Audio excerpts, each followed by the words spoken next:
Hello, I'm Allison, and welcome to another episode of Listen Now, Read Later, the podcast that leads you to your next favorite novel by reading you short stories.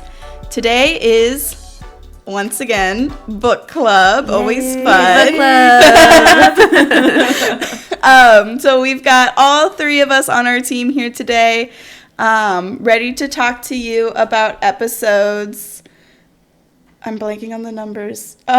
Sorry. It's like 21 through 24. Yes, yeah. 21 through 24. Yeah. Thank you. I'm sorry. Notion. So, like, my numbers that I can use to number the Notion pages only go up through 10. Mm-hmm. So, every 10, I have to restart over. Yeah. Yep. And then I look at them, and it's emojis. Like, what number am I on? I just remember last time we had book club, we were talking about how you can listen to our podcast for almost an entire day. That's right. But and now it's true. Now it's true. That's very true. As long as you're only listening at one time speed, which only crazy people do. Thank you. I know my sanity is well in question. I still don't know. Like, I don't even know how you do that for other people, much less hearing your own voice that fast. No, it helps me to hear my own voice that fast. It makes me feel like a real podcaster. Okay. Because if it's just me talking, I don't want to hear just me talking. That's fair. Because I feel like the people start not sounding like people at a certain speed. Nah. You just get used to it. Your brain's like, this is how fast people talk. Yeah, I don't know. I used to watch Vlogbrother videos, no problem, where they're like cutting out their breaths to save time. But the speeding up, the fastest I can get on audiobooks or stuff is 1.5. Which is respectable. And even that makes me feel like I prefer 1. I like a good 1.2 for some podcasts. Okay. Yeah. That's very specific. I respect it. It's like not too sped up to where I'm like losing words and emphasis and stuff. But also depends on the podcast or the audiobook, I feel like. Right. Yeah. Different platforms have different amounts you can speed it up too, That's like true. Yeah, some of them are very rigid, and some of them are like you can speed it up to 1.35 if you would like, or even 1.34 if you can move the slider to that point. And some of them are like your options are 1.5, 1.75, 2. Right. Yeah. Those are your options. Very true. Yeah. No, that makes sense. And I definitely, like, I feel like I already, I think I like having the combination of visual and audio if I'm really trying to learn something. Mm-hmm. Oh, for sure. So it's like, if it's a book that I'm really trying to pay attention to, there's no speeding it up for me. Yeah. But when it's like, oh, this is homework and I just need to get through it a little faster, then, that's fair. We can talk. But I messed up a little bit. I reread Mockingjay, and then I took the AR test so that I could get points for the teacher team at school. Yeah. And I got one of the questions wrong. Oh, no. I couldn't. It was too hard of a question. But I think like while I was listening, I must have been like zoned out for that specific question. Right. And so I only What is the AR? So it's like, after you read a book on your own, for the kids do this mostly. You take a quiz. It's got usually 10 questions, but if you have a longer book, it'll be 20. And they're like comprehension questions. It's just like, when this happened, what happened next? And they're multiple choice. And if you get all of them correct, you get like the full points for the book. So I think Mockingjay was like 16 points. Oh, nice. But I only got 13.5 because I got one of the questions wrong. Yeah. So I really, that was not good for my team. I should have just studied more. I don't know, pay closer attention. It probably works well with older kids as kind of like a gamification you would thing. Think. And I've heard from like several people, especially our age, that were like, oh, the reason I became a reader was because I wanted to get the most points. Really? Because we only did AR in like first grade. Oh. We didn't do it. I never did it. But I talked to a couple people our age who did when they were younger. That's cool. The other problem with when we were younger is they didn't have very many books on there. But now they have like all of them. That's cool. Wow. As long as they're between the range of like picture book to YA, and even some like Fourth Wing is on there. Oh wow. But as long as they're in that range, they have it. Like and they make new ones pretty quickly too. That's so cool. I read like Nothing Like the Movies, the sequel to Better Than the Movies, in September pretty close to when it came out because I requested it on Libby and it came pretty fast. Yeah. Cool. But they didn't have the AR test yet. But then I looked in January and they did have the test for it. So it doesn't take too long for them to get the new books in there too. That's really as long as they're nice. popular. But Very cool. It's a pretty nice, like, I like the idea of it. It doesn't motivate a lot of my students. Really? Yeah. No, not at all. I'd imagine it'd probably feel pretty similar to those like little reading comprehension packets you'd fill out as you read a book. Sure. But the idea is like they can pick their book. They can read whatever they want. Oh, okay. So it's not like the book you're reading with the class. No, it's not like it's independent reading. Okay, that's cool. And you can still know that they did the reading because they still can give them the quiz. That makes sense. Yeah. Yeah. But I think the other problem was, like, when they got to me, they had been doing AR since second grade. Sure, it wasn't, and it wasn't like a fun game to try and earn a bunch of points. And Something we're trying to challenge them more this year. Like, we're doing like classes against each other, and the class that gets the most points gets like a sweatpants day, or nice. I don't remember what the other prizes were, maybe an extra recess or something. And the teachers are also competing. And the students are all like, that's not fair. The teachers can read so much more than us. And I'm like, there's only 12 teachers participating. There are 24 in your class. Right. Like, you have twice as many people. You should be able to beat us. It's not that. It's read a book. Read a book. I mean, the real truth. Just please read a book. Yeah. You'd think I was asking them to do something way more challenging. Yeah. I'm not. Yeah. So funny. But yeah, right now, the only class that's beating the teachers is 1 8th grade class. Yeah. And me, myself, I am beating several of the classes. I have like 150 points, and there's some classes that have like 100, the whole class. So it's kids need to read more. That's the moral. Story. That's the moral. Like, don't lower your standards. Exactly. Make them meet them. Yes.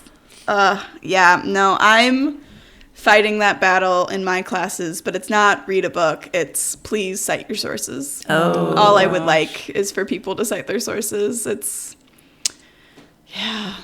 Which, like, I don't know if we were the outliers or if times have changed, but it just seems like no one's learning this in high school anymore. Either that or no one's retaining it. Yeah. So you having them do MLA or? Yeah, well, mostly MLA, which plenty of my kids seem to have never seen before, which I was like, I feel like in like 6th grade they were introducing that at Green Park. I'm doing it in 6th grade right now, literally right now. So I'm like, what is happening? But my other school makes me teach MLA and APA in one semester, and I feel like that's just going to be really confusing. And there's enough overlap, that you might get them mixed up in the future. Yeah. Right. Well, the other thing is, too, is, like, I think some of the students are trying to use online generators, which, like, is fine if you use a good one. But then, like, before I even started teaching them APA, I had a student write a paper entirely in MLA. And I'm like, when we were teaching MLA, I had a student write a paper entirely in APA. And I'm like, okay, have you learned APA before and you got confused? Or did you just use a citation generator and not pay attention to what? Yeah. So it's like, it's just, and then I have to say all these acronyms 5 million times. Right. And then I start to, Yeah. It's, Well, and it's starting to blend together for me, too, because, like, your in-text citations, MLA does not have a comma, and APA does. Right. So it's like, I look at these, and I'm like, and the other thing is MLA used to have a comma. Did it? Is that why I always feel like it looks wrong? Yes. Yeah. Oh, my gosh. I pulled out my Mrs. Pittman citation stuff, and it has changed. Yes, shout out to Mrs. Pittman. It has changed. That makes it harder. Since we took it. So I was trying to, like, copy some of her materials, and I was like, I actually can't, like, copy this straight out because it has changed. Like, you don't have to say whether it was web or print anymore at the end of your citations and different things. And it's like, okay, we're going to make it. Yeah. Just have my kids put it into Google Docs, because Google Docs kind of has its own Easy Bib now. Does it? That's how? Nice. You're going to have to show me that. I'll show you that. But yeah, so the kids I'm not teaching the kids the order to write all the things in. And it'll even like insert citations for you. Oh, wow. And if you use a book, it'll put a number sign that you just replace, but otherwise, and it'll pick like, you know, if you're using an online encyclopedia that doesn't have an author, it'll pick like the title of the article or the title of the website as the author for you. You don't have to worry about that either. That would be nice. It does a lot of nice stuff for them. That's good. Yeah, and then it'll generate your works cited for you. You just have to hit insert works cited and it puts it in there. That would be nice because I'm like, I don't need them to do it the hard way. I just need them to do it. Oh, that's nice. I always had to like reteach myself how to do it every time. No, it's so complicated. Yeah. It's so complicated. I have learned how to like set up that through the formatting stuff. But something you don't use very often. Right, exactly. You don't use that very often unless you're teaching writing, which is very difficult. Well, and then every time I teach them about that, I think about Mr. Armbrust teaching, because he's the one who taught me how to do like automatic first line indents. And he was like, in the real world, we don't use 0.5 indents, we use 0.3. What? And so when I'm working on like my manuscripts, I use 0.3, but then in the classroom, I'm like 0.5. And so it's like, there's too much information swelling in my head. That's crazy. My students will ask me like absolute grammar questions and things, be like, so is the only time you use quotation marks this? And I'm sitting there like, I can think of like, of course not. A few exceptions, but like, for you, yes. For you, yes. Like, I think that's a great answer. There's so many times like I'm teaching only grammar, confuse you. And I want to say only, and I do sometimes, even though I'm not 100% sure, because I'm like, for your purposes, yes, this is the truth. Yes, I know. Well, and I have like 5 non-native English speakers this semester. And so it's like, they also will ask questions that it's like, I'm not used to having to think about in the same way. And so then it's like, and it's like, it's a good question. But it's like, I'm like constantly reminded that I did not go to school for grammar. But we're getting there. Grammar is, complicated. We're getting there. Anyway, speaking of the real stories. We had some fun stories this semester. We had... semester? Oh my gosh, I'm not even. Can you tell I need spring break? I still think it's semesters, so you're valid for that. We had some fun stories this, like, I don't know, were we in a unit? I don't know. This unit. This group, this module. Since last book club. Yes. There's got to be a word with, like, 5, right? A word. This quintet? Quintet. We're only looking at 4 episodes, so we really had a quartet. This quartet of episodes. This quarter. Yes. We are a business now. Yeah, that would be a quarter of a year, wouldn't it? I don't know. So there are schools that do things in quarters. I don't know. So we went from January 21st to March 4th. So that's a month and a half. I don't know. Sure.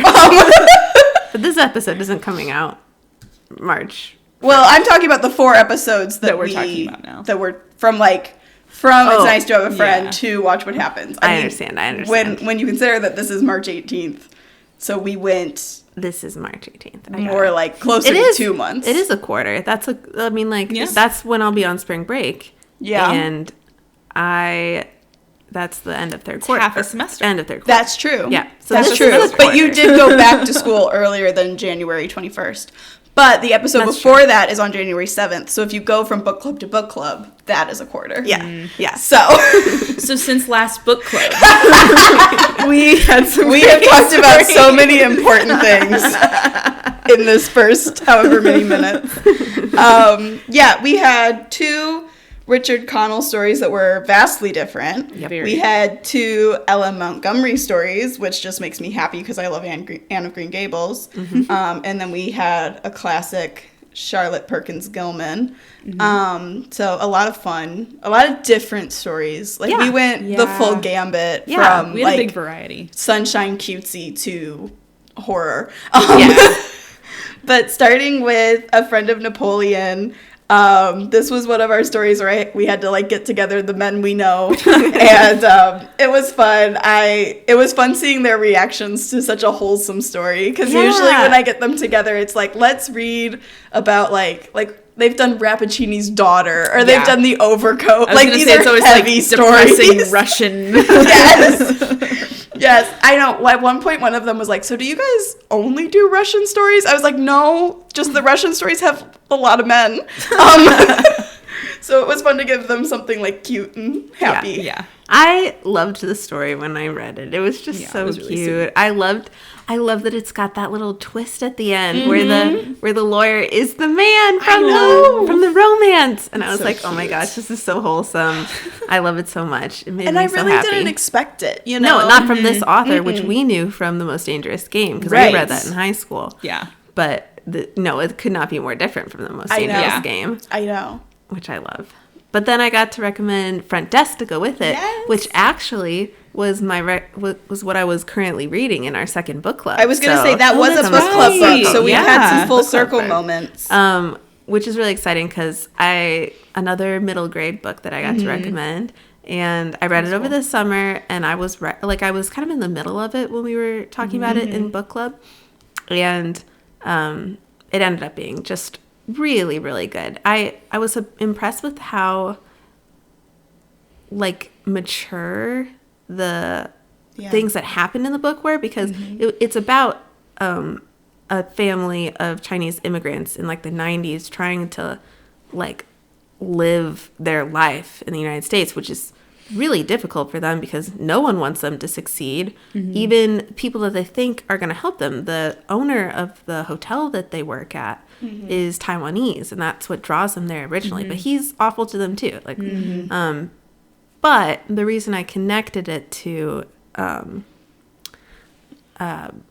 friend of Napoleon is they build a network of friends around them and family and kind of lift each other up, even despite the tough circumstances and the people being against them, which I think was kind of where a friend of Napoleon was too. So I was glad I got to recommend that one. It's I like that connection. I think it was a good recommendation for that. Well, and it really makes me feel justified in our title choice of It's Nice to Have a Friend.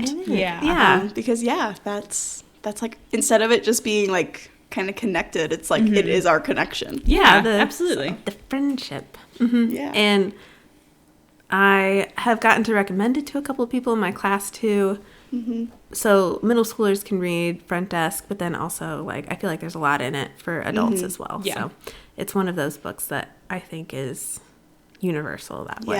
Yeah. I love that. Yeah.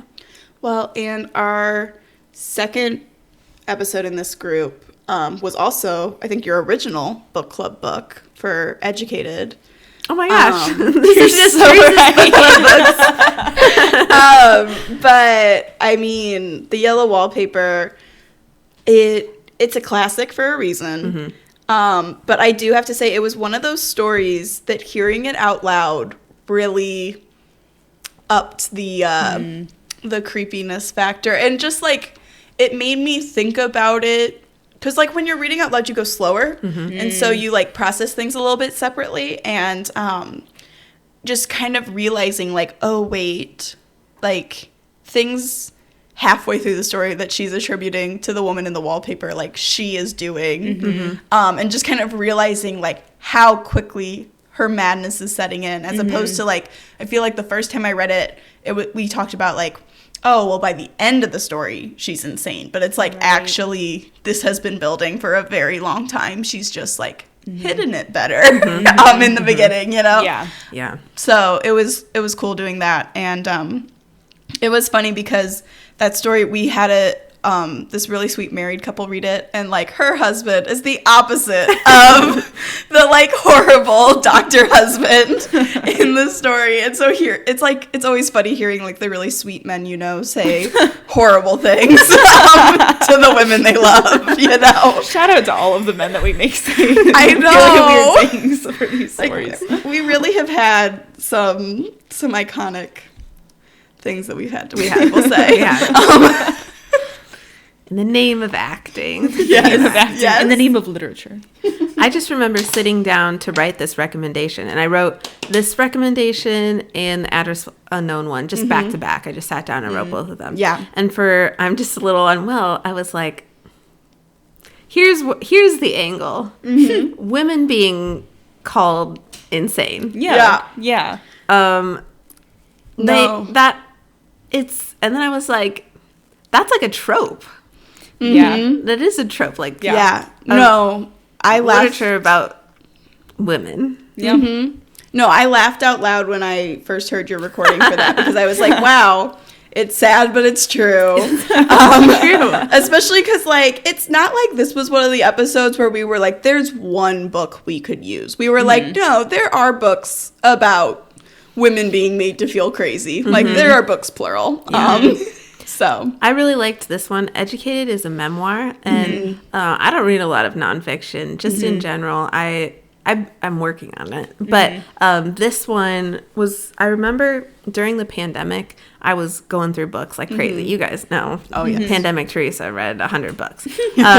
But I was going through them so fast that I asked for recommendations, which I don't do a lot because I usually have so many books that I want to read. But I asked for recommendations, and one of my classmates at college recommended the book Educated. She was someone I knew from my education classes, and I was like, I don't really want to read a book about being a teacher right now. Like, that doesn't really interest me. And I knew it was nonfiction, and that's basically all I knew. I did not really read the plot summary, but I thrifted a hardcover copy of Educated at a thrift store, and I was like, okay, I'm finally going to read it. And I actually ended up listening to it. And I listened to it in like 2 days. wow, Because it was just really captivating to read her story. I mean, it was kind of like why you read, right? You don't think about the people who are living in rural Idaho trying to, like, sequester their family from the rest of the world in order to maintain their values. And in the process, like, allowing horrible things to happen to their children, inflicted on them by their family members. And, but also she, like, somehow convinces her family to let her go to college, and it wasn't like she went to the University of Idaho. She went to BYU. And I think a BYU in Idaho, even maybe not like the BYU. So it's not like she went to, it's not like she got very far no away. And she didn't go to like a super like different values right, like she wasn't going to somewhere known for being liberal, right. It was a Mormon school, but her dad was like, they teach the government's nonsense there, and they're gonna brainwash you. But she went anyway, and then it like completely changed her life. And also reading completely changed her life, like reading every book she could find. And she didn't learn to read until later in her life too. And you're reading the story, and it's like captivating, so interesting, and it's all true. Right. Like, it all really happened. And, you know, like, her family called her crazy, and a lot of her relationships with her family are, like, damaged from just, like, wanting to learn about the world. Right. So, which is so sad. Yeah. And it was such a good story. That might need to be my next memoir that I read. You should. Because I've been on a memoir kick. That might scratch my itch. Everyone I know who reads it gives it 5 stars. It was definitely one of my favorite reads of 2024. So I love that. It was really good. That was awesome. Yeah. No, I agree. It's definitely going to be my next memoir that I read. Go for it. I recommend it. Well, and you said you kind of were writing about that book at the same time as Address Unknown, which, like, even though Address Unknown isn't nonfiction, it feels very non-fictional. Like, it feels like it's a example of things that happened as opposed to like pure historical fiction. Right. And I think part of that might be that, like, I mean, I don't know that you can call historical fiction, like, something historical fiction when it was written when the thing was happening. Right. It's not speculating about things that happened during a fictional event. Right. That story was written in 1938, I think. Yeah, I think so. 1938, which is Isn't that before the United States entered the war? Yeah. Oh, that's like when Hitler was invading Poland. That's like when the war was starting. Yeah. So a woman. Yes, which we love. Yeah. You love that. She like saw right through it. Mm-hmm. Like, well, and she's not in Germany, like, or even in Europe. She's in the United States. Like, she's probably getting this from like newspapers and things, and she's seeing from across the world how dangerous this is when a lot of world leaders weren't. But was the author Jewish? Oh, I don't believe I don't think so, but I can. So in the story, I think it's even more impressive. Yeah, in the story, it's between a Jewish art dealer who lives in San Francisco and his partner who is German and not Jewish and who moved back to Germany. And he moves back to Germany and he's like the richest person there because his money is in America. And at first they're still talking. They're like best buds because they're business partners. Yeah. At first they're still very friendly. They're talking about their families and stuff. And then the German guy is like, I can't talk to you anymore.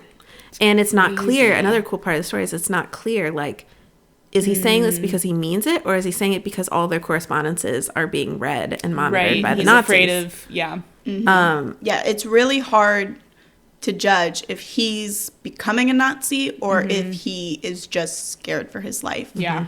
And the turning point of the story is, a spoiler alert, the art dealer in San Francisco's sister is Jewish because they're Jewish, and she shows up at the German guy's doorstep looking for a place to hide, basically, because the Nazis are after her, and he turns her in, and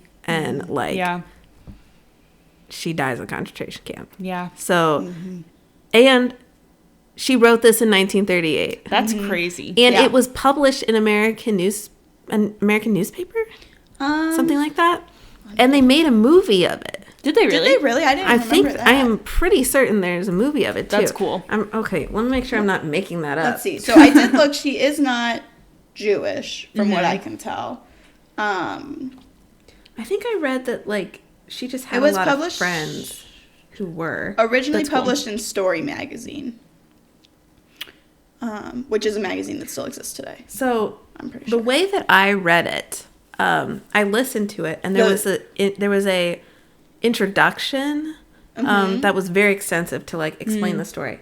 Yeah, and there's a 1944 I see movie, that. Which that's during the war. During the war, people. I think what shook me the most about this story is people knew what was going on. Yeah, that's so true. I feel like, looking back, we kind of have one idea of how World War II went, of like, and then everyone was shocked at everything that was going on. Yeah, that's not necessarily the case. In my head, it was always like the American soldiers came in to liberate the concentration camps. And we're like, oh my God, this is insane. Yeah, how was this happening? Yeah, but people knew this was happening. Especially if the author had Jewish friends, they probably had family over there. Or well, and I think what was really a powerful thing, and honestly in the favor of the Nazis, was I think a lot of people thought what was being said about what the Nazis were doing was too horrible to be true. Yeah, because like I read Night by that's a memoir. Is it Elie Wiesel? I never know how to say his name correct, but I think Elie Wiesel is the best we're gonna get, and he talks about how someone who had escaped from the Nazis and had watched them do, like, basically he had been in a group of Jews that had been captured and then forced to dig a pit, and then like the Nazis had shot off until they were all in this mass grave. And like he comes to this he escapes and he comes to this town and that the author is growing up in, and he's like, guys, like, this is what I saw. They were using babies for target practice. Like it was horrible, and people don't believe him. Like they don't believe that it's really that bad. You know, and like you really can't, like, you know there are people who do bad things, but you can't imagine it being that bad. Right. How could on you such possibly a large scale. How could you possibly get that far? Right. Well, and like I read another book where, and this one was historical fiction, but like the main character was like, my whole family's in the ghetto, so I'm going to move into the ghetto because that's where my family is, you know? And it's like, I think there were a lot of people who thought it was going to stop at a certain point, and they didn't realize how far along it was going to go. Yeah. You know, and it's just, but it's also scary. I watched a long documentary recently on like Hitler's inner circle and like all the different parts of the Nazi Party's rise to power. And I mean, you just also have to remember that, like, it's not like they invented anti-Semitism. Right. So it's like there were so many people already ready to do a lot of these things. Or at least, or even if they... turn a blind eye to them. Right. Like, even if they weren't ready to be a concentration camp worker, they were ready to say, yeah, I don't want these people in my neighborhood. Yeah. But yeah, it's just like... I mean, that's why, like, I don't know. I'm so thankful that we had people in leadership here that, like, cared that it was happening. Because even though it took a long time for us to get into the war, like, at least we didn't have an isolationist in power at that time. Because, like, a lot of our country, just like this book shows, like, people knew about it and thought that's Europe's problem, you know? And the fact that we got pulled into the war was so important for stopping Hitler. And World War II. But yeah, so like it just made me think with The Most Dangerous Game, it's a horrifying story, right? Like hunting people that you don't want to believe can happen. But you don't want to believe can happen. But then you look at history and you're like, oh no, this could totally happen. It's very possible. Someone could totally do this. See people as subhuman. And, right. Yeah. Well, and when we were recording Most Dangerous Game, I found it interesting that, like, they, General Zaroff, like, lists off that he's like, oh, yeah, I've hunted all kinds of people. Like, it's not like he's just hunting one group of people. It's not like he's a racist and he's like, I'm going to use this to get rid of X group. He's just like, no, there are people who are stupid and they don't really deserve to get to live their life, you know? And it's like, that's really dangerous too, because like I think we focus so often on like when singular groups get marked off, you know, but like he's even just like he's just questioning the value of human life, you know, which is kind of plays into a little bit of like Hitler's logic too, a little bit of the like well, you shouldn't really be alive because you're disabled. Or, you know, getting into like social Darwinism. And things like that. Just in a different way. What year was Most Dangerous Game published? Most Dangerous Game was published in 1924. So, which I think was probably right around, I mean, eugenics was definitely a thing there. And social Darwinism might have been a thing at that time too. Sure. So, yeah. Oh, yes. So it definitely could have been a response to those things. It's just fascinating, like, the author of Address Unknown could look back and be like, oh, this is kind of like what was happening in the Most Dangerous Game. She would have like actually known of the story that we paired it with. That's so true. That is crazy. I didn't think about that. Yeah. I was thinking of it as like, the Most Dangerous Game is like, oh, kind of like what the Nazis did. It's more like what the Nazis did is kind of like what was happening in The Most Dangerous Game, which is kind of crazy. Inspired by something else in Well, and I mean, just an endless cycle. Cressman Taylor was a professor at Gettysburg College, and she taught like writing and, you know, different stuff. So I'm sure she was aware of, you know, what was going on in literature. Yeah, for sure. That's cool to think about. That is really cool to think about. Yeah, well, and especially because like, usually when we're pairing public domain stories with something, we're pairing it with something very recent, you know, so the idea that there's 14 years between those publications. They're contemporary. They are the same generation. Right. Yeah. So, it's cool. Wild. Yeah.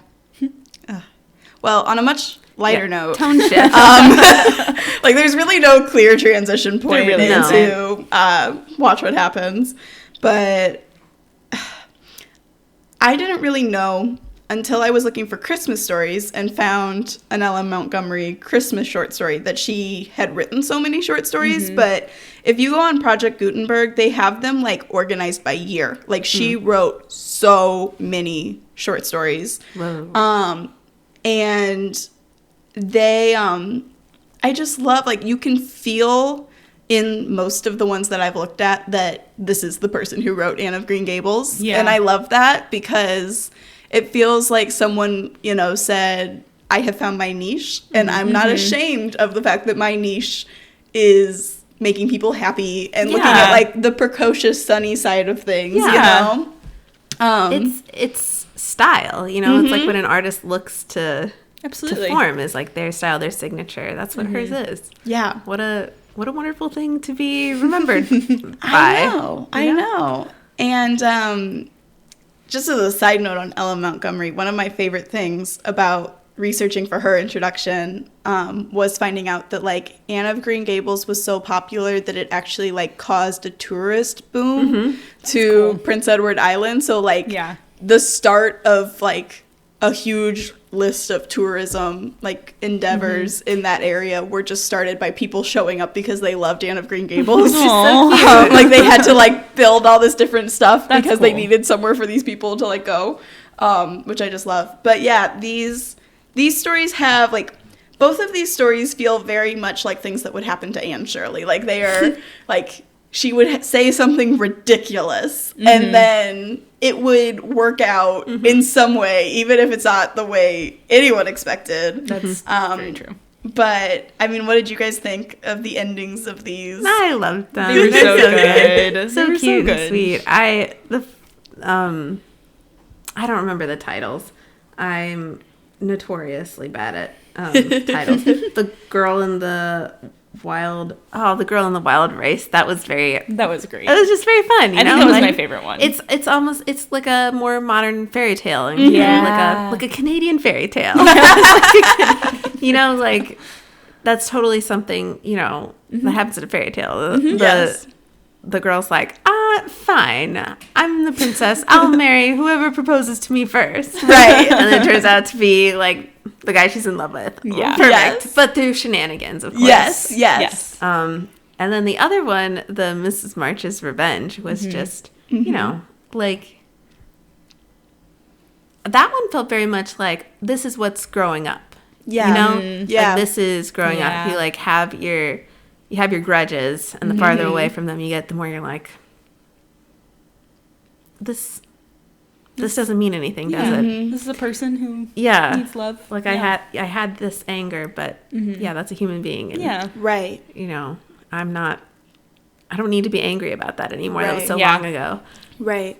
Well, and also just, like, I like when she says that the version of the girl that she's hated so long is, like, that version of her is already dead. You know, that, like, she's just so removed from that person anymore that to take out her frustration on the person standing in front of her would be wrong, you know? And, like, that's a really interesting thing to think about, too.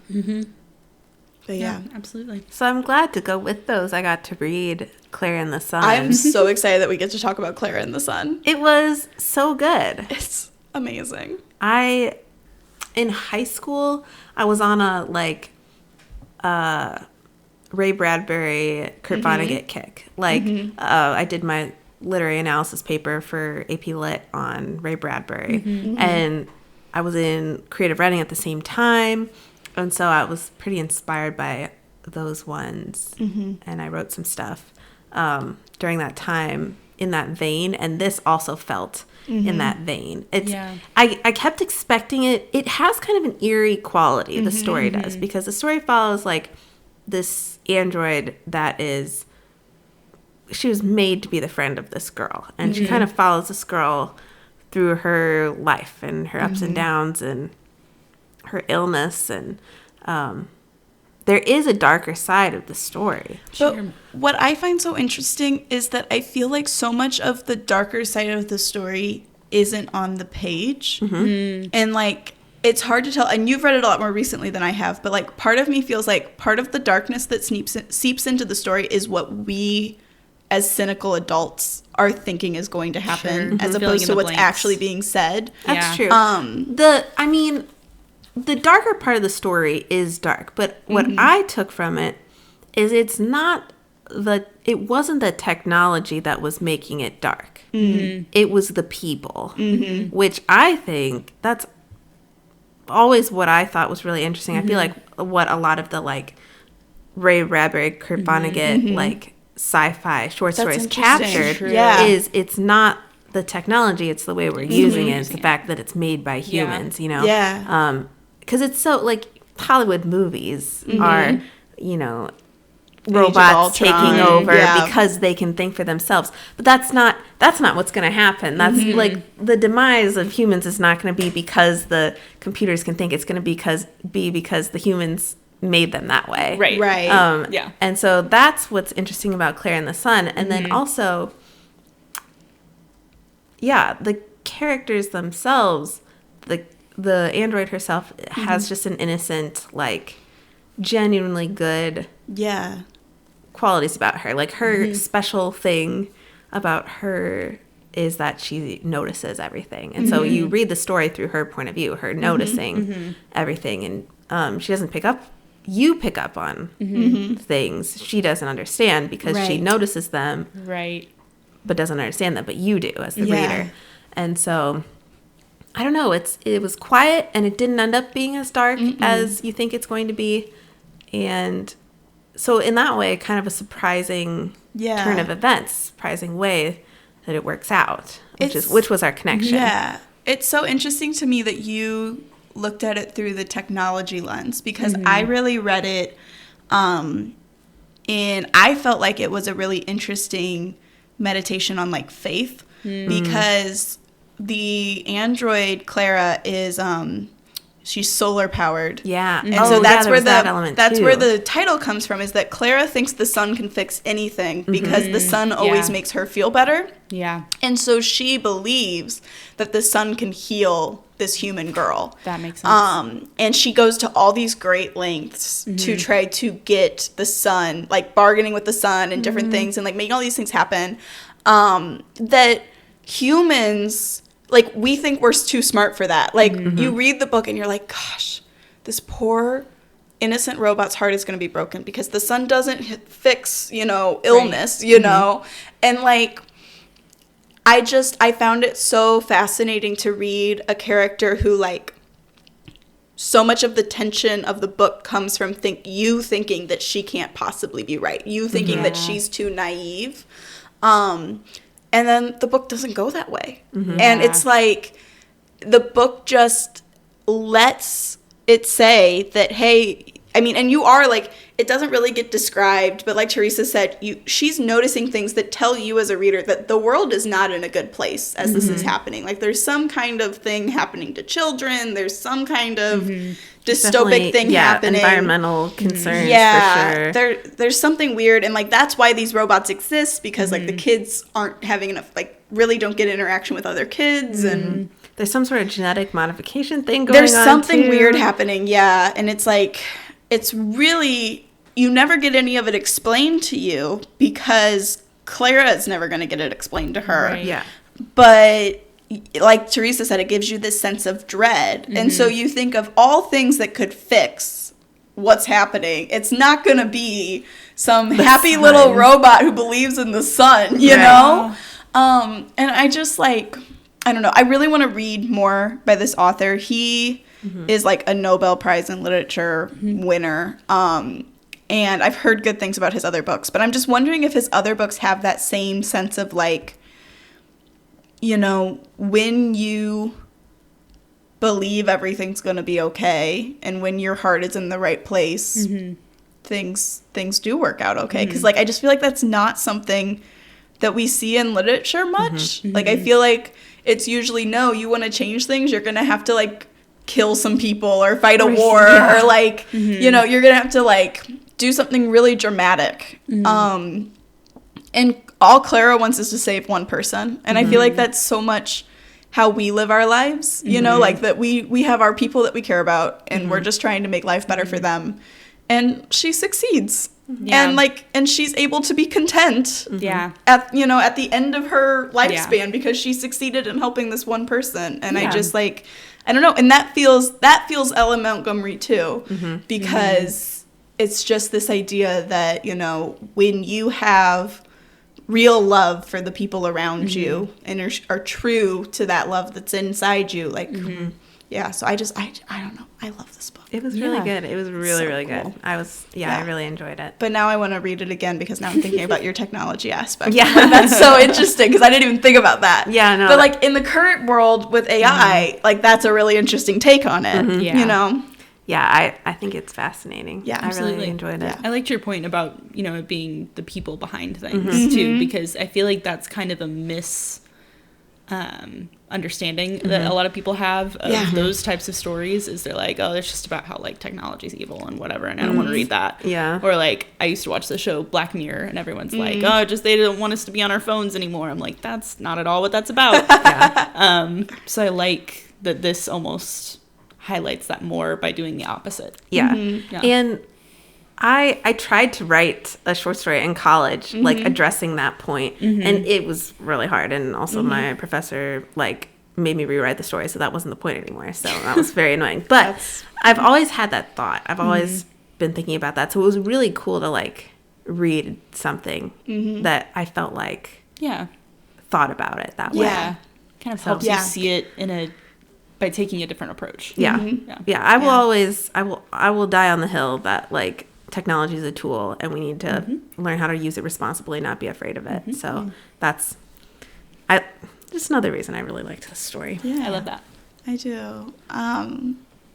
Yeah, I will say though, if he ever like wrote like a companion, like another lens in this world book, I would be so fascinated to know what's actually going on. I know. Because that to me was... You're so right. That, like, coming at this book from a writer's standpoint, I was like, how did he get away with this? How did he get away with telling us, like, 5 world-building things, and it's somehow enough that the story entirely works, but the whole time you're like, okay, so what is happening to the children? Yeah. I don't know what is happening to the children. Yeah. But, like, somehow it doesn't matter, and it's, it's fascinating. And it's part of that, like, limited perspective that adds to it. Yeah. Well, and it's because, like, you know that the reason the little girl is sick is because of what's going on in the world. Right. But it's like, and you know that other kids are sick, and, like, no one's surprised by this sickness. But at the same time, you don't know what's causing it. Yeah. No. And, like, I remember the parents, like, Claire overhears some conversation where the parents are talking about, like, well, either they have to survive through this or, like, worse things are going to happen and different stuff. And it's like, what is happening? Yeah. And it's like, I want the answers. I want to know. Yeah. I can't imagine writing something where you don't explain that. I know. That would be totally against my instincts. And you could, exactly. You could. He got away with it. You know, like, does he know the ansers? I don't know if he does. He might not even know if he knows all the ansers to those questions. Because you didn't need them to tell that story. Yeah, no. Right. Well, and he's a Japanese, I mean, he lives in England now, I think. But, like, he's a Japanese writer. And so it's like, there's a part of me that's like, well, like, I know different cultures have different story structures. So it's like, I'm like, a part of me is like, is this just like normal to people who are reading it in other places? But I don't know. I just, maybe other contexts of like things that dots that they might connect that we might not. Right. Yeah. I don't know. I just find it fascinating. That's really cool. Fascinating, but definitely read that one. Yes, please. We need more people to talk to about it. Speaking of reading, what are you guys reading these days? Well, Megan, you said you're reading books plural? I've just been reading a lot of memoirs. Oh, okay. Yeah, I've been on a little bit of a memoir kick. I just finished Crying in H Mart, which I've seen on shelves for years. I don't think I realized it was a memoir, to be honest. I've just seen the cover and been like, that's a cool cover. Like the noodles, and took me forever to realize that they're in the shape of an H, but, you know, we don't need to talk about that. I noticed that. I'm like, oh, well, duh. But it was really good. I really liked that. I've been on kind of a, like, I don't listen to a ton of audiobooks, but I've listened to a couple that are memoirs narrated by the author. Yeah. And that was one of them, and I really loved it. Just about, what was her name? Michelle Zauner. She is a music artist. Her band Japanese Breakfast I've like heard of. I don't know that I've actually. I didn't know that was who it was. Yeah, I've never really listened to the. I've never listened to the music, but I've heard of the band. I know the name, and I've probably heard a song on TikTok or something. But she wrote it so well and so beautifully. It was about her mom and their relationship, and then her mom getting diagnosed with cancer and eventually passing away, and just like their relationship and its struggles, but also their closeness and the tension between that. But also how her mom was, her connection to her Korean side of her, her heritage. Yeah. It was really beautiful. I've been loving the memoirs lately. So it's really good. That's awesome. Yeah. You mentioned earlier that you read Mockingjay again for the AR book. I am about to start Mockingjay. I've been doing a Hunger Games reread, which by the time this gets posted, I think this comes out on the day that the Haymitch book comes out. Oh. So by the time this gets posted... Happy New Hunger Games book. Happy New Hunger Games book, first of all. We should have started with that. It's a national holiday. If only. But, so by the time that comes out, the goal is to be done with both Mockingjay and Songbirds and Snakes. But I could do a book club episode in itself about my feelings of rereading Hunger Games and Catching Fire. I reread Hunger Games in college, but I have not read I hadn't read Catching Fire or Mockingjay since middle school. And it's been a long time. It's been a long time. Yeah. And, there was a part of me that was like, my middle school inner self is so disappointed in me that there are actually parts of the books that the movie has like I feel like my memory now is like an amalgamation of the books and the movies. Yeah. So there was a couple places where I was like, Allison, you are remembering the movie, not the book. And I was like, horrible. It's so embarrassing. But I don't know. I have been fascinated and so impressed, and there are so many thoughts that this is not the time to share, but I'm upset. I'm forever obsessed with Suzanne Collins' ability to tell these stories, and I'm really now, because part of why I had wanted to do this reread just in general, but part of why I wanted to do it before the Haymitch book is because I had seen something online that said that Madge was related to the female tribute from District 12 in Haymitch's game.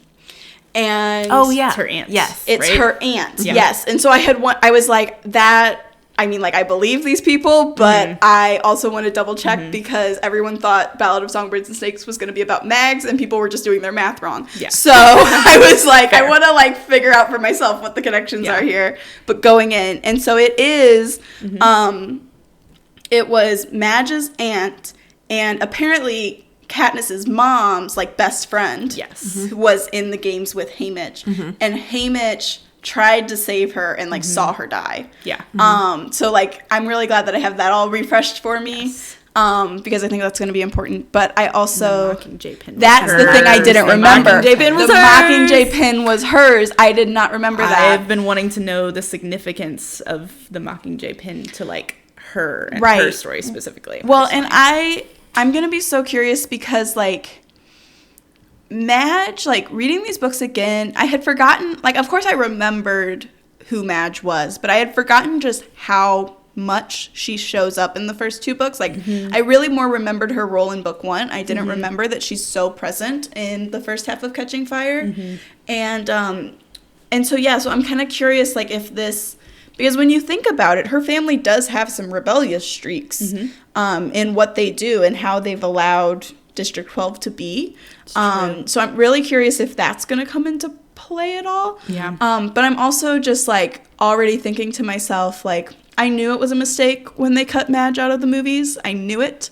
But I'm really going to be curious now how much it's going to affect their ability. Because, they already have a release date for the movie version of Sunrise on the Reaping. How are they going to combine the origin of the If you're just a movie watcher, you're probably going to be disappointed. Yeah, and I just... confused, maybe. Right. So, like, I'm just really curious what they're going to do and how they're going to, because I've got to imagine the pin is going to come up in this book.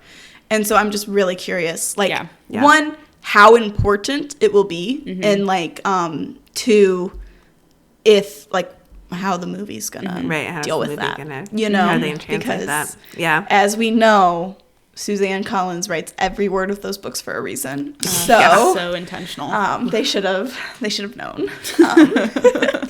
But I don't know. That also, like, the first movie is the only one Francis Lawrence didn't do. So, like, I'm a little curious. Also, just my nosy side is, like, if Francis Lawrence is really, like, mad at somebody right now, you know, like, I was not left this. Gotta reconcile it. Right. Like, it is interesting that, like, to also see the possibility of Suzanne Collins having that in mind while she's writing it, too. Right. And I'd be so curious I really am curious if because there was such a huge gap between her coming out with these prequels and writing Mockingjay. And so I'm really curious if she has always known these stories and now she just feels like it's the right time to say them, or if she wanted to tell a story in that world and she, like, scoured for, like, details that she had already said and is now like, okay, what could we make out of those details? Right. Yeah. You know, because, like, and it's especially different this time because we know so much about Haymitch. Right. And we know things about the Donnelly family. Or Donner. I don't remember. Maisie Donner, I think, is her name. I don't remember. That sounds right. I just read it.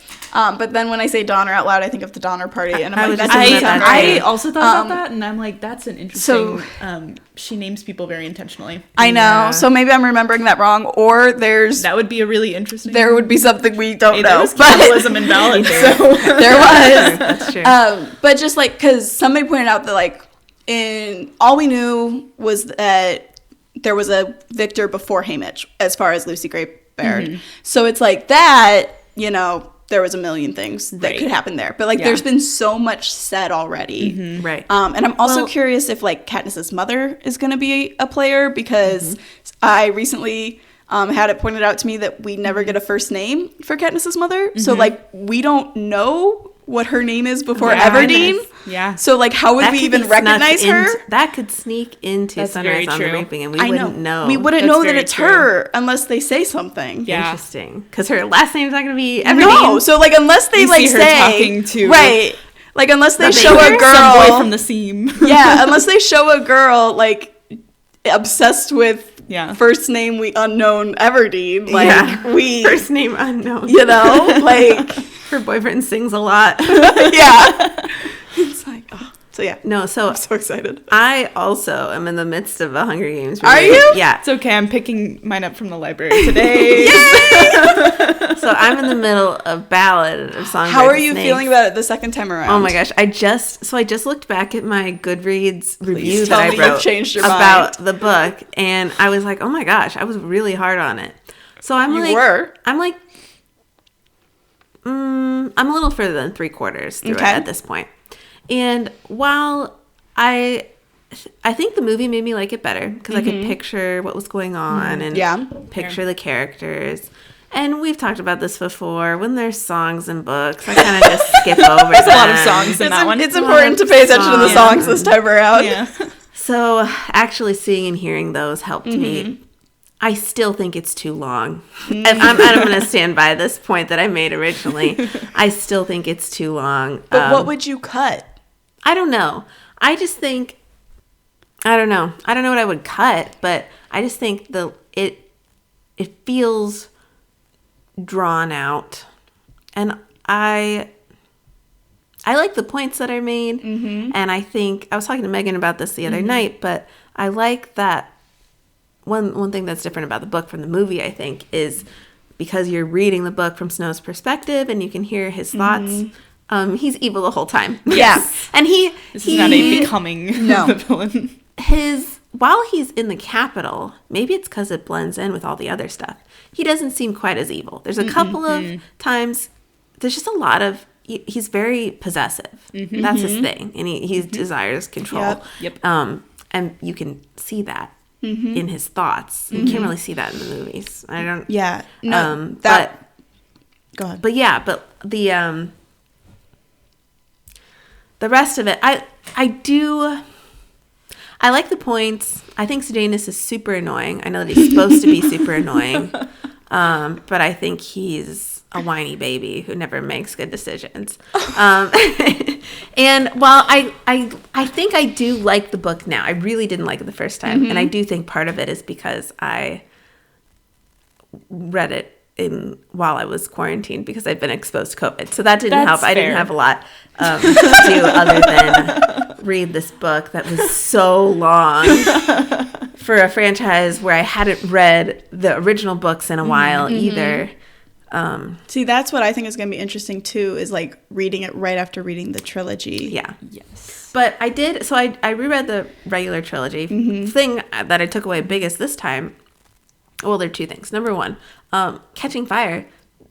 It's not only that, like, we heard snippets about Haymitch's Hunger Games. I forgot that they watched them. Yeah, I know. Play by play of how he won. I know. In the whole thing. Yeah. And so I was like, oh, dang, we actually know a lot of details about what's about to happen. But she has said that the book is about propaganda and misinformation. We were talking about this. So I heard somebody theorize that, like, what if what we know about his games isn't real? Yeah. And, like...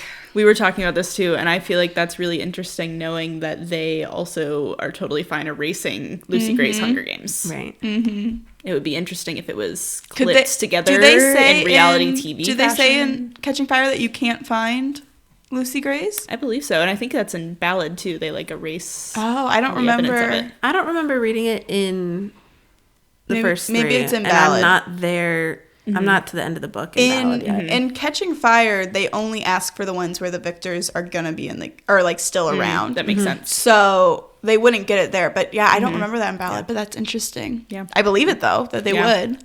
And a lot of her inspiration also comes from like reality TV and the way you can clip things together to make things look a certain way. And I know that's the Capitol wasn't happy with the way that Haymitch won. Is right. there more information than we know? Well, and I also just like it's so interesting to me rereading Catching Fire that Haymitch knows so much more than he's letting on. Right. Yeah. And like when Peeta and Katniss realize that Haymitch like won his games by being smarter than everyone else, there's a part of you when you're reading the books for the first time that you're like, what?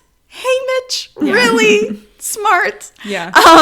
Because of the state that you're used to seeing him in. Yeah. But then realizing how many secrets he's capable of holding and how well he understands reality. And just the way that him and Katniss are able to communicate with each other. I'm really curious if this is going to give a totally new spin to his approach to mentoring Katniss and Peeta, because when he's with Katniss and Peeta, he has to think about the fact that he's committed to keeping these two teenagers alive who are doing everything in their power to make it difficult for him to keep them alive. But at least of what we know of his games, it's implied that he has a rebellious streak and that the Capitol's been angry with him for a long time.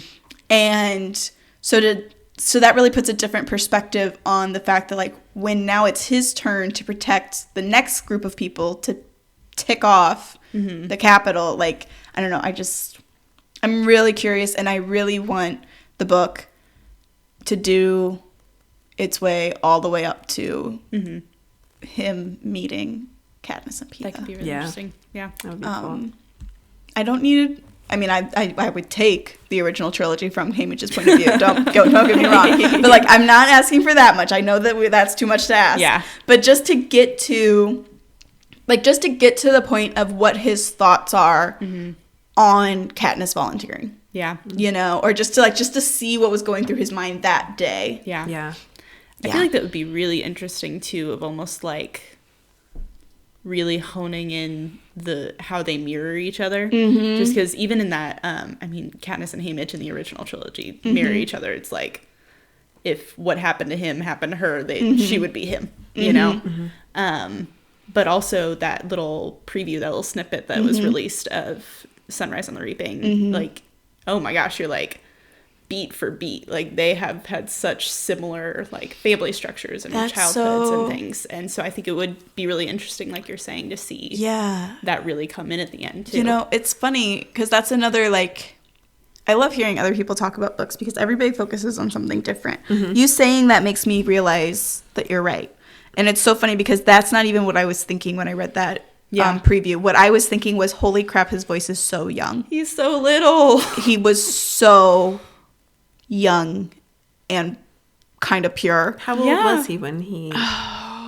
Was he younger than Katniss? I don't know. I don't remember. I didn't read the snippet, so I don't know. I'm so anti-spoilers that sometimes I don't even read snippets. Well, it's just a snippet of like his the first chapter. chapter. Yeah. I just don't even like. I don't remember how old he was, but I just like, and I'll be curious what his family situation is like compared to Katniss, because as much as he's also from the seam, Katniss has had the unique situation of like, she was the adult of the family starting at 11. Absolutely. And at least in the way that Haymitch spoke in those first couple pages, you don't get that vibe. Innocent. He is a child. Yeah.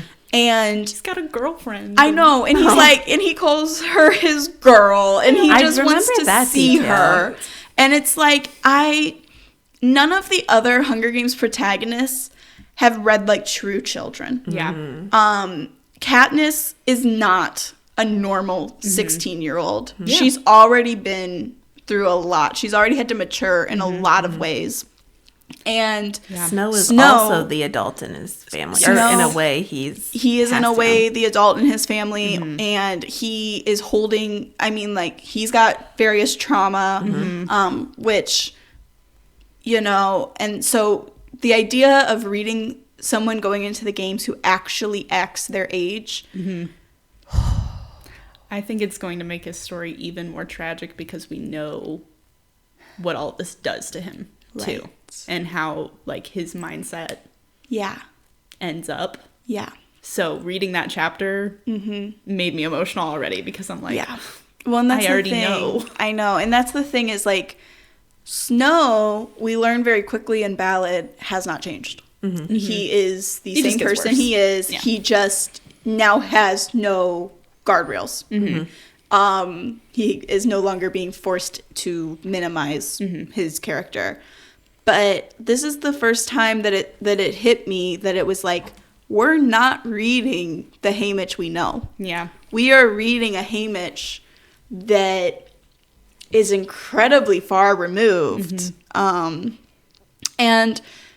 yeah, the idea of Haymitch having a community of people, like I also caught in just now reading Catching Fire, like he mentions that like, oh yeah, we used to bring patients to your mom if her parents were busy.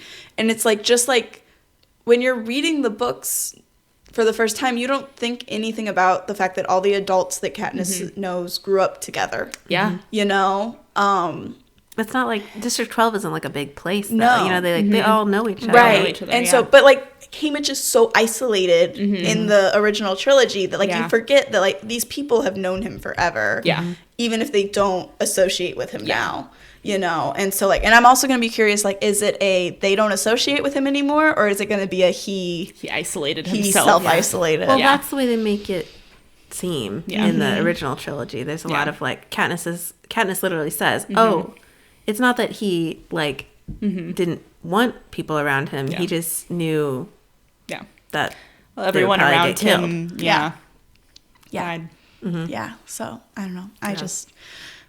I'm jealous of the people who, on the day that this gets posted, are already reading the book. It'll be us, maybe. Gosh, I'm going to be out of town on the day that this comes out. And it's pre-ordered, like it's coming to my house, but I'm strongly considering just going to the local Barnes & Noble where I am and being that's a good idea. I would like a book, please, and I can return one of them eventually. That's true. I am a paperback girly, so I will be waiting for that, but I have a hold placed at the library, but I also consider doing the same thing if I'm like too far down on the line. Like, I could go buy a book and return it. Yes. I think I'm probably going to listen to it. The rest of the books are on Hoopla. And if it comes out day of on Hoopla, I think not as many people go on there. But it's not like they have a certain number that they can loan. If it's on Hoopla, as many people. Really? And there have been times where day of it's been on Hoopla before. Okay. So I don't know what's going to happen with that. I'm going to look day of, and if it's not there, I'll just wait. Yeah. Because, but we'll see. I don't know. Yeah. Didn't they get a celebrity narrator for this book? Did they? Yeah, I feel like I saw. It's like celebrity. Is it? I didn't know who they were. Oh, okay. I never heard of them before. I remember seeing the announcement, and I'm like, did I ever find out who that was? Yeah. Is it full cast, or is it just one narrator? Just one narrator. Here's another problem I have with Ballad of Songbirds and Snakes. I don't really love the narrator of the audiobook. Well, that probably made an effect on things. But I didn't read the audiobook originally. Oh, you didn't? I read the actual, like a physical copy the first time. But listening to it, the guy doesn't sing the songs. He kind of sing-song voices them. Oh, that's they should just insert Rachel Zegler. Yeah. Yes. They could. They really could. She does a beautiful job. But have you listened to the audiobooks of the original trilogy? Yeah. Do they sing Hanging Tree and Deep in the Meadow? But not in the tune from the movies. But she does actually sing them. Which is but better. it's better that she sings it, but that would throw me off. It didn't really bother me that much, to be honest. Like, I really only know the tune of Hanging Tree. I don't know the tune of the Deep in the Meadow one, because I've watched the movies like once each or so. I as we know, was very, very obsessed with the Hunger Games. Yes.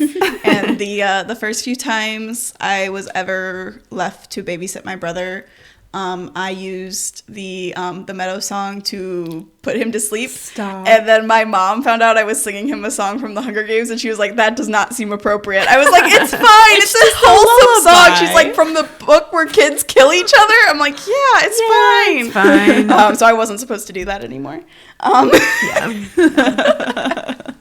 But anyway, I am.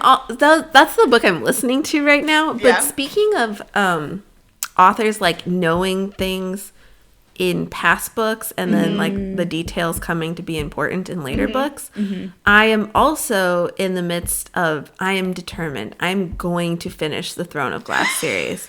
I read Queen of Shadows over Christmas break.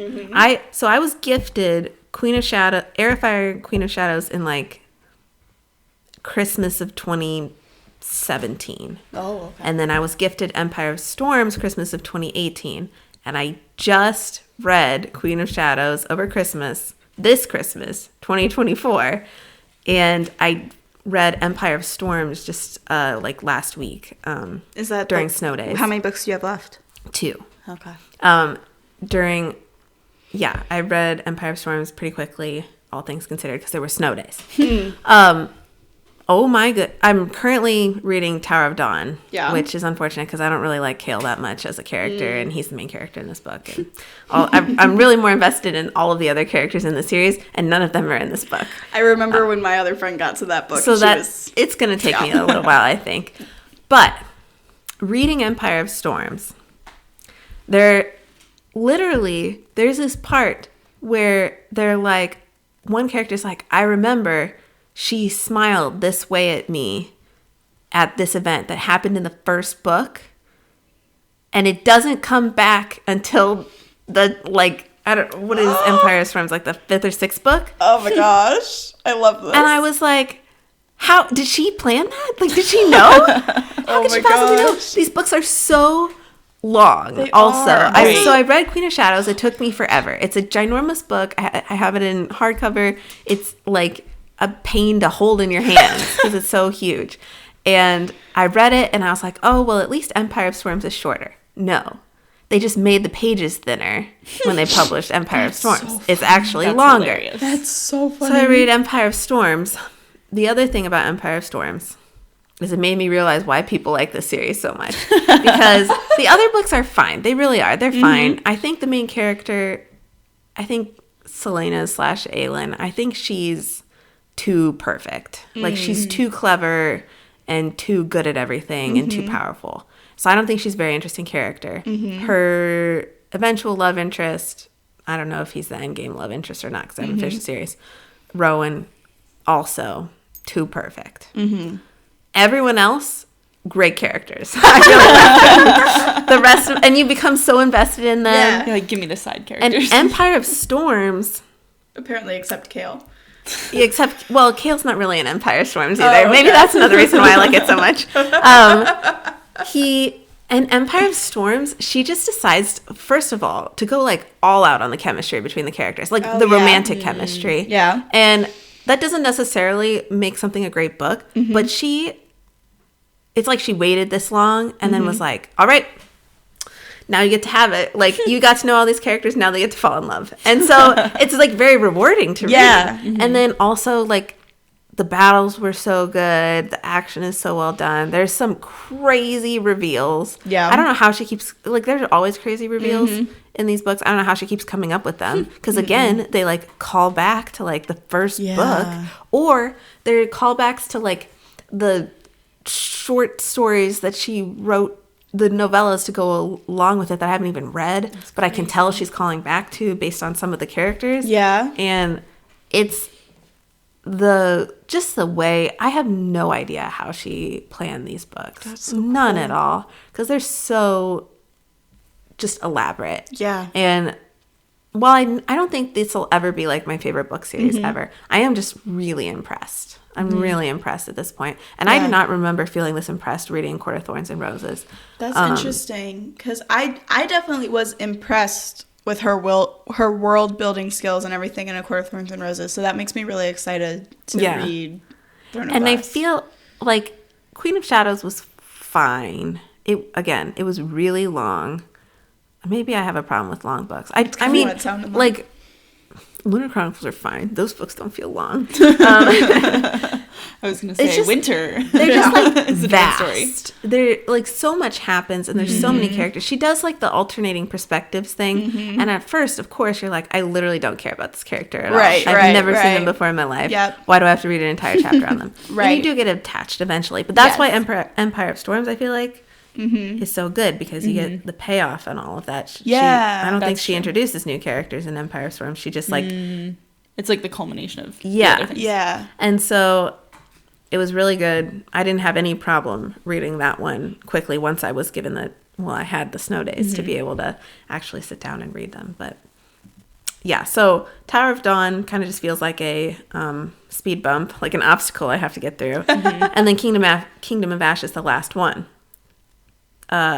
So like Queen of Shadows, Empire of Storms, Tower of Dawn, they're all about the same length. They're all like 680-ish pages. Kingdom of Ash is like 980 pages. I went to go buy Tower of Dawn at Half Price Books. And while I was there, I saw a paperback copy of Kingdom of Ash. Because that's what they're being printed as now. They have these really gorgeous covers that were redone, and they're like all paperback. I love the new covers. They're the ones awesome. That are like kind of artworky. Yes, I like those too. Just really pretty illustrations. It's obnoxious. Kingdom of Ash, it's obnoxious. You cannot hold that book as a paperback book. There's no way it's going to stay together. It's ginormous. Yeah. It looks like they glued two books together. No, that started to happen to my friend's copy of the Orange A Court of Thorns and Roses book. Oh, yeah. That it started to, like, pages were coming out. Like, the binding can't do it. No, it's crazy. So I'm going to have to try and find a hardcover of Kingdom of Ash, because I don't think I'm going to be able to read a paperback of it. Yeah. So, but I'm determined to get there, and I'm determined to finish this series. It's not even that I'm like I need to know how it ends. I'm like, I just need to have this box checked. I need to do it. I've put in this much time. Cross it off my list. It's taken like so many years to read this series. I don't even remember when I read the first book. But I do feel very accomplished when I finish one. Yeah. I did it. I read the Throne of Glass book. I love that. So you're gonna get there. You're gonna get there. I am. So it's been good. Like I said, feeling very accomplished. Between reading Hunger Games and Throne of Glass at the same time, these two that is massive series. Yeah. I do feel very like in the popular fiction world. Just, like 8 years delayed. But yeah, no, it's been really fun. So I really am enjoying reading these books, and they're pretty good. Like as far as fantasies go, they're really good. Like I said, nice. I'm really appreciating how they're planned out. So that's awesome. Yeah, I love that. I am excited to see how you feel at the end of all of it. I am too. I really hope it ends well.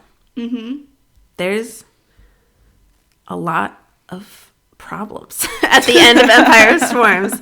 There's a lot of things going wrong, so I can understand why she might need 1,000 pages to resolve everything. Yeah. That's fair. So I am excited to see how it all ends. But it really does feel like I'm interested to see why Tower of Dawn is necessary. Like why we had to go follow Kale. No, that's a good to point. a different continent to meet a bunch of new characters. I am interested to see why it's necessary. But you know, I want to get back to the characters I actually care about. So maybe that'll motivate me to read Tower of Dawn faster. That's fair. That's fair. Yeah. This is how much I don't like Kale. I'm already more invested in the brand new character they introduced in Tower of Dawn and her perspective than I am in reading his perspective. Yeah. So, yeah. That's really funny. Yeah. So There's funny. The biggest flaw in this series is she just has a couple of characters that are just too perfect and not interesting to read. Yeah. Well, and you know, I wonder if that's like a lesson she learned, because she started that series so young, and she wrote that series before A Court of Thorns and Roses. Right. And there's definitely no black and white characters in ACOTAR. I feel it's pretty complex. That's true. Feyre is more interesting as a character than well, and she Aelin. She takes time to learn things. Yeah. And like recover from things. And Yeah. And eventually, like, the last couple books of Throne of Glass came out simultaneously with the ACOTAR books. Yeah. So, like, Kingdom of Ash isn't even that old of a book. Oh, okay. That's crazy that she started another series. Yeah. Well, I think she started Crescent City also in the middle of this, too. Crescent City is coming out, like, they're on, like, their third book, and we still aren't done with ACOTAR. I don't know how she's writing so many series at once. That's crazy. Yeah. I don't know. Cassandra Clare does that stuff too, and it's like, how do you hold all this in your brain? Right. But yeah, no, it's fascinating. It's been fun to read. I'm enjoying it. I understand why they're popular now. Yeah. I love that. Cool. Yeah. Well, and I love when you read something popular and you find real value in it, right? Yeah. Like, it's not just popular for a fluke. It's actually, like, substantive. Yes. Yes. For sure. Yeah. Awesome. Got good reads going on over here. Which we will track faithfully on Goodreads. Of course. Because you know those reading challenge goals are already on our minds. I am on track. I've read 2 books a week so far this year. Holy crap. That's crazy. I don't know how long I'm going to be able to maintain that. But 2 books a week is 100 goal pace, or 100 book pace. Yeah. Like I said, I don't know if I'm going to be able to maintain this, but I'm feeling pretty good so far. Spring break coming up, too. I do have spring break coming up. Go read on books the beach. Well, very impressive. I'm trying to see if I can finish Tower of Dawn before I go, and then just bring Kingdom of Ash and, like... And just go for it. Yeah. Just, like, finish it while I'm there. But also, that's a big book to bring in your carry-on. It is a big book. You better weigh it. I know. I'm the carry-on. I'm also considering just bringing some, like, paperback romance rom-com instead to some beach reads. Yeah, some beach reads, exactly. And then I can, if I finish them, I'll feel a little more accomplished. Yeah. I don't have to it's true. Slog through a ginormous romance. That's as fun true. as it is, as good as it is. Yeah. Well, I feel like this has been a slightly chaotic but very thorough and good book club. Yeah. So in a small way, book club is often Hunger Games book club. It really is. Maybe we'll have all read the new book by the time we have the next book club. Okay. I like that idea. So book club number 6 is truly going to be Hunger Games book club, is what I'm hearing, which I'm all here for. Funny. Yes. That'll be right around our year anniversary, too. So. Yeah. 1 year anniversary. Aww. We talk even more about the Hunger Games. But thank you for listening, and we hope you enjoy. And Teresa is going to close us out. Yeah, thanks for listening to this episode of Listen Now, Read Later. You can follow us on Instagram for fun updates on our next episode, and you can check out our bookshop.org affiliate store for any books that you're looking for these days. Now it's time for you to go read your many books, and we'll catch you when you listen later.